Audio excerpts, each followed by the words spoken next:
So this is the scene, song Make It Work. Veronica's Jangle is trying to make the Buddy 3000 work, and Anika Noni Rose, his daughter, strange daughter, is coming back to pick up her daughter, wondering if she could make her relationship work with her father. Says he wants to make it work again, let the long road back to love begin. It was a really wonderful scene to shoot, I think, because there was so much uncertainty with Jessica, my character's name. She didn't know what she was going into. She knew how much she loved her father at some point and how close they were. And she knew that she had sent her daughter into that space with the hope that they would be able to have a relationship and maybe that would help to mend what they lost. But she's also going with a lot of pain and a lot of loss. So it's a very, very raw scene for her. She's also put on her baddest gear. She didn't show up after so many years looking raggedy. She came fierce with a traveling hat. I love my costumes. I think they're so stunning. And I think that Michael Wilkinson is genius. The fact that he mixed Victorian style with African fabric was so great and so lovely. And also, when I first came in, my costumes actually were different colors. And we were talking about them and I was like, Michael, I don't think she should stay in dark colors. I think that she should not stay in mourning the whole time. I think these colors should speak. And he came back with these other colors, like this rich, rich fuchsia and this gold and this brown that maybe you wouldn't even thought went together.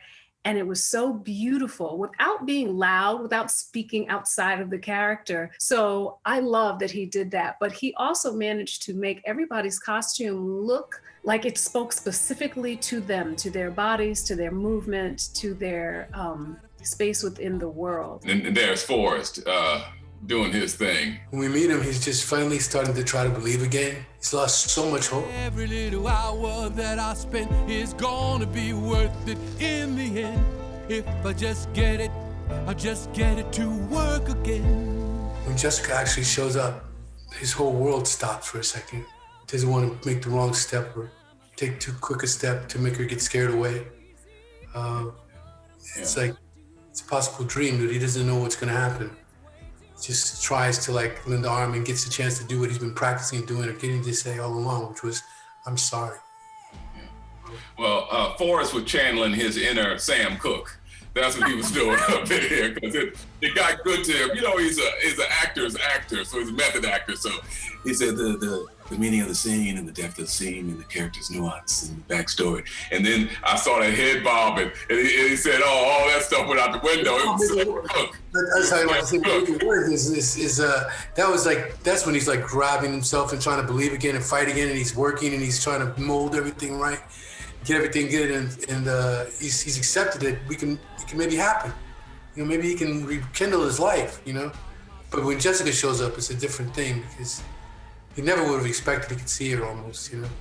It was a moment in the film, and Anika knows it's an 11 o'clock hour song. And it was a song where in the theater, it's 11 o'clock. People have been sitting in the theater for a long time. They're about to fall asleep and you need something to wake them up. And so we needed this. And we let Anika out the gate and she did her thing. You know, it was such a gift, this song, because I think that Jessica is such a genteel person that it would be, I thought when I heard the song that you would have wanted it to fit more what her character was, visually what her character looked like. And we recorded it once, I recorded it once in that way, while still doing it full throttle. And then you were like, you know, what if we put some stank on it? And I was like, and thank you. You know, because I often don't get to sing in this register. And I love the fact that we got to open her up and throw her guts out on the screen. This woman is scared at this moment. You know, she's nervous, she's hurt, she's sad, she's excited as well. I think a little bit, a tiny bit, more like anxious. And she has a lot of feelings that she has to get out. And I like to see women be able to show all aspects of who they are as they move through. So you get, you know, you get places where she's still that hurt child, and then you get places where she's this grown woman who is also feeling, you know, I better not walk into my own hurt child. And when I walk in the door, God, I hope I can hug my father again. All of that in that amazing song. The first day that I came onto the set, and David, you brought me and Phil and Felicia, Yes, yeah. Jangles and things, and we were mind blown. I was like, what, is this the Hobbit? It was so stunning and so beautifully put together. And I think that everybody paid such specific attention to every little thing. We also didn't talk about hair. Sharon Martin was head of hair, and I know that Lynn also was very hands-on, because you all had very clear ideas about what you wanted the hair and the costume and the makeup and all to be. But something was created that allowed us to have, first and foremost, natural hair, which, thank God, I've been in movies as my own Black woman self with a full head of white woman hair. And it was, you know, it's incongruous when that happens. But in this time period, you know, people forget there were no relaxers. You weren't doing all of those things. So it would have been natural hair that you turned into phenomenal things. And all of the hairstyles were based off of African styles that were found and utilized within this Victorian style world.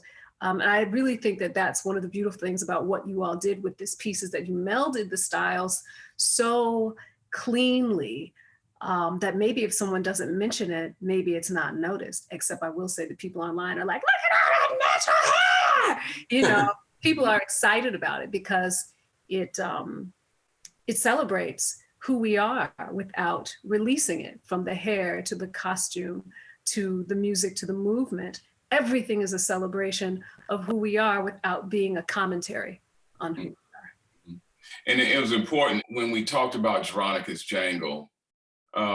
He traveled all around the world. I wanted to make him feel international, and to get his, you know, his all the inventions and things. And so we looked at, we're in the 1800s, and usually what we see in a narrative, you know, in the 1800s, it is a whip against our back. In every movie, if you see Black people in 1800, it's a whip against our back. And I wanted to introduce a different aesthetic, a different visual, as we were inventors and thinkers and scientists and alchemists and around the world. And so if we're showing Black people in the 1800s, we have to say, well, they either defected from America or just a generation removed from Africa. So we wanted to pay homage to the patterns from Africa. So we mixed in the Victorian style with patterns from Africa. Michael Wilkinson went to Ghana to get fabric and mixed it in, and we created this thing called Afro-Victorian. I was going through, looking at things, looking at papers, looking at the toys, looking at the inventions, trying to understand my place in all of this. And I think it was really, truly, like the way you said, full of wonder. You guys did something really amazing. They were all kids again. Everybody became a big kid again. You know, that was probably the spirit of the set, is that, you know, we weren't making a film for kids. We had all become kids in many ways again, and it just, you know, added to the magic. Yeah. It all led to this moment, which is the most tender moment in the film for me. And it's the one I can't watch and not catch a tear. Because after this song and this aggressive song and rhythmic song, you cut to, okay, now what? We should leave now. We're to make it by morning. Jessica, I'm sorry. He kind of abandoned his daughter. He wasn't there for her, and in a way, he got so isolated that he was treating her, I mean, not purposely, like he wanted to get away from her in a way. He didn't want her around. He didn't want anybody to see his shame of failing and not being able to do what he said he was going to do. And I think when he realizes that he pushed her away and it's the last thing in the world he wants because he loves her so much and they're so close, then he he's been saying, what can I do to fix this? I've been trying, he's writing all these letters and stuff, and hopefully he gets to come to this point where he can just say, he can just tell her he's sorry. She can just know that he loves her and that it was just a mistake. I was too weak, I wasn't strong enough. Given everything that happened, I wasn't sure that you wanted to hear from me. So I didn't send these letters.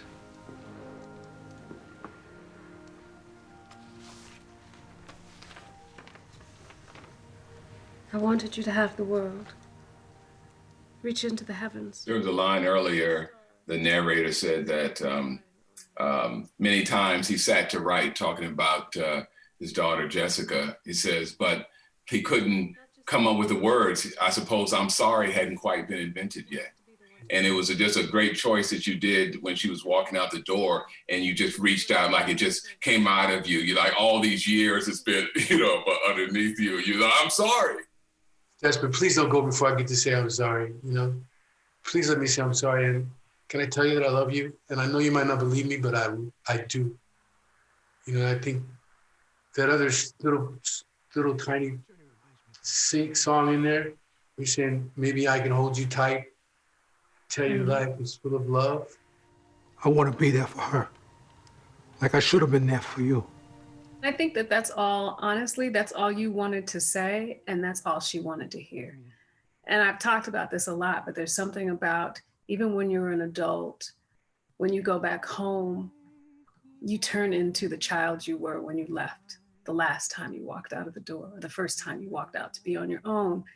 And so I've raised a child, I'm not finished. I've lived a full life, but what I want is for my daddy to love me and hug me and let that be okay, because he was my hero. And that is where we come together. I think one of the hardest things parents have is the power of I'm sorry. Because no matter how estranged the child is from their parent, if they could fix everything with just 2 words, they could fix everything. Everything, if 2 words would fix everything, I'm sorry. And the way you all in that scene, I was a blubbering hot mess in this scene. That's why I picked this. Because I think if you have a tear in a duct in your body, it's going to drop here.